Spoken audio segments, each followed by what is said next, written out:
Assalamualaikum warahmatullahi wabarakatuh. Selamat datang. Kita akan melanjutkan bahasan tentang kekurangan dari algoritma KNN ya. Sebenarnya kekurangan ini bukanlah kekurangan yang absolut ya. Kekurangan ini bisa kita handle sebenarnya, tapi saya masukkan saja sebagai kekurangan ya. Yaitu kalau misalkan kita memilih K yang genap, jika K-nya genap ya. Nah, si KNN akan kebingungan kalau misalkan label dari tetangga terdekatnya jumlahnya sama kayak gitu. Kayak gini maksudnya ya. Misalkan kita punya data seperti ini. Ini yang pertama, kemudian ini yang kedua ya. Kemudian ini adalah data yang ingin kita cari labelnya ya. Sini nih ya kan? Kemudian ini ada lagi data si ini pokoknya. Kemudian ini juga data si merah ya.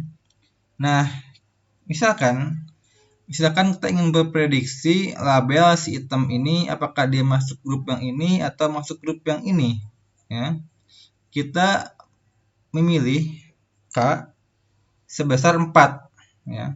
Berarti dia akan melihat tetangga segini nih ya. Nah, kalau kita perhatikan ya, tetangga terdekatnya dia memiliki label yang sama ya. Label merah, yang merahnya 2, yang ini apa ya? Putih ya? Putih abu-abu atau apa? Ya itulah ya. Abu-abu aja ya saya sebut. Ini abu-abunya juga 2. Nah, 2 versus 2 ya gak ada yang menang kan ya. Nah, secara default ya KNN ini dia akan memilih secara random antara kedua ini karena imbang gitu. Dia akan memilih secara random apakah merah atau abu-abu kayak gitu. Nah, sebenarnya kita bisa memberikan argumen lain ya di dalam metode KNN ini yang namanya itu ini nih, weight ya, weight.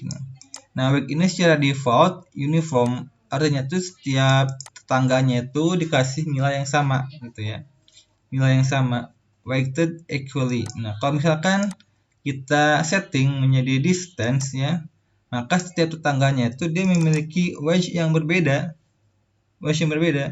Tetangga yang paling dekat wedge-nya akan lebih besar, ya kan? Coba kita lihat.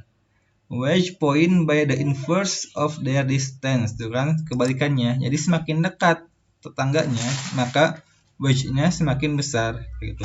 Jadi meskipun ini memiliki dua label yang sama nih ya.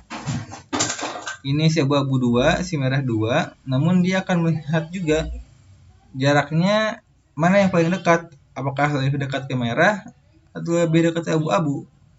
Karena ini lebih dekat ke merah, maka dia akan menjadi merah. Begitu. Wassalamualaikum warahmatullahi wabarakatuh.